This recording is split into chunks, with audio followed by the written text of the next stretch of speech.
Let's talk about Lake Mead, the largest reservoir in the United States. It's been facing a major crisis for decades, but recently it's been grabbing more and more attention in the news. Guess what? The water levels in Lake Mead have actually been rising, and this is just the beginning. So let's dive deep into what's been happening and what the future holds for this crucial reservoir. Buckle up! Welcome to Revel Discovery, your portal to a world of fascinating discoveries and awe-inspiring insights that will expand your understanding of the universe and beyond.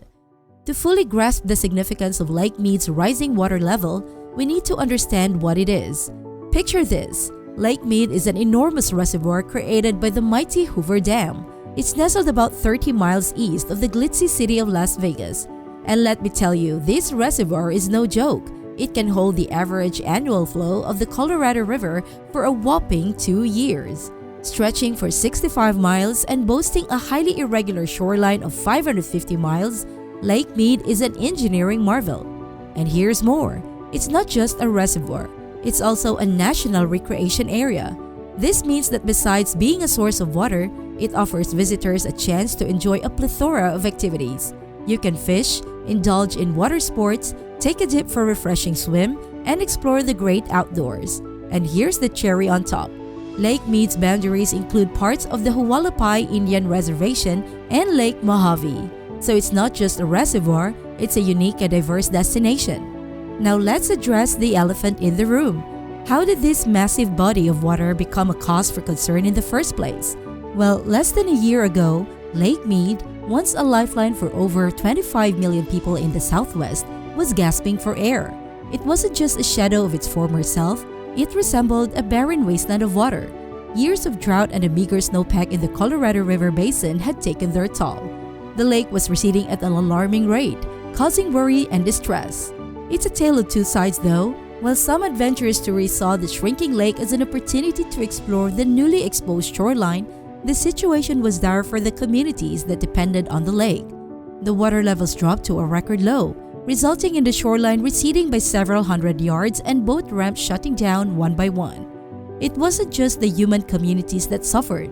The local ecosystem took a massive hit too. Once teeming wildlife, including various bird species, struggled to survive as the water levels dropped, leaving behind a highly saline and oxygen-depleted environment. But here's the kicker.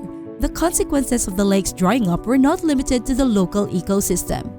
It had severe health impacts on over 650,000 residents due to the contaminants, such as arsenic and selenium, being carried by the wind.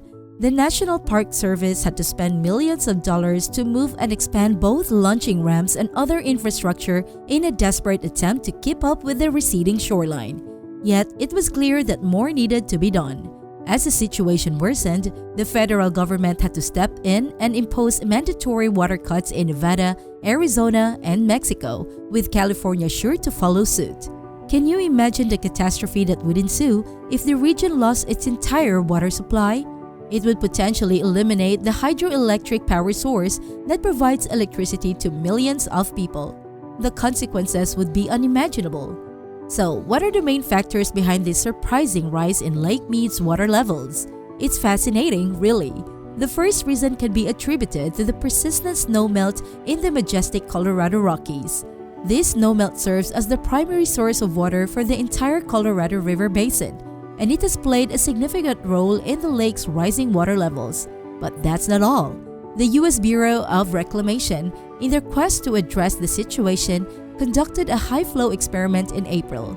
This experiment, known as the HFE or high-flow experiment, had a primary objective of restoring sandbanks in the Grand Canyon. However, it also had a positive side effect. It helped raise the water levels at Lake Mead by more than 2 feet in just a single week.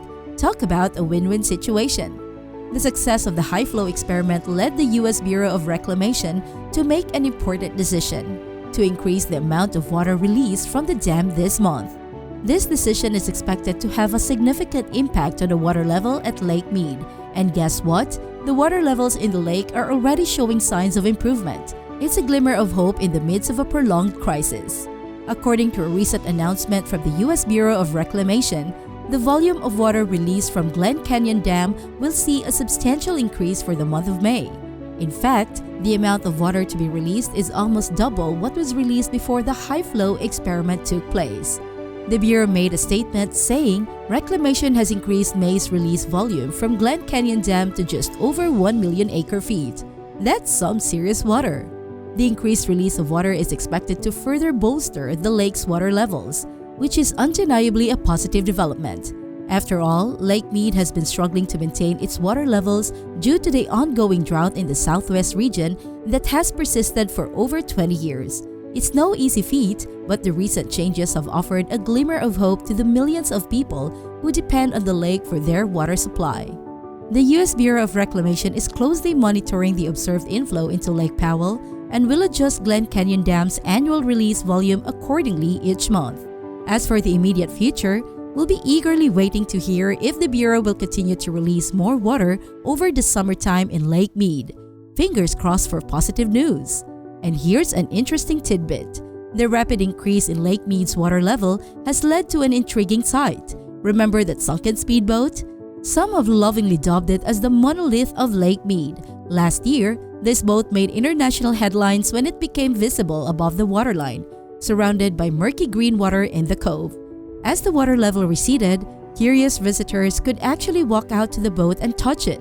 It was a surreal experience, witnessing how the changing water levels could expose or conceal landmarks and objects over time.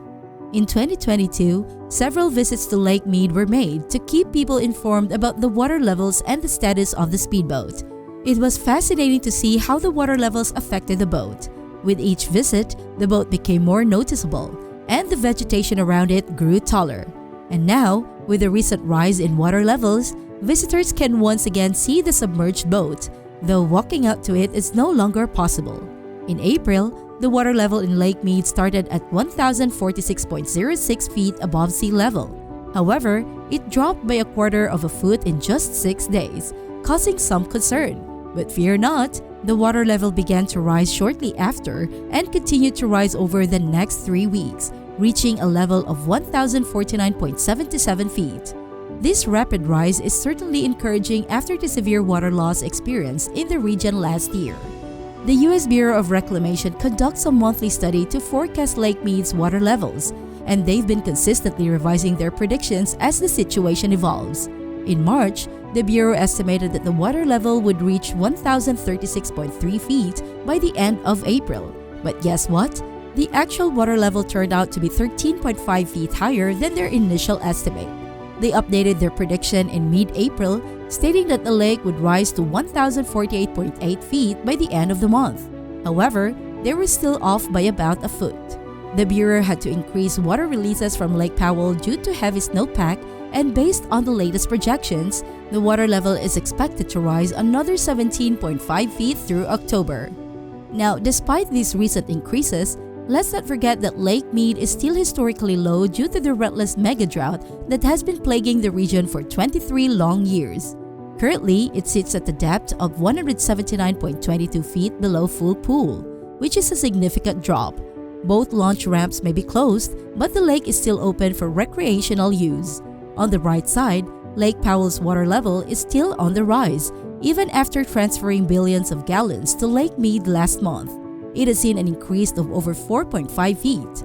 This is undoubtedly positive news for the millions of people relying on Lake Mead for their water supply and overall water security in the southwest U.S.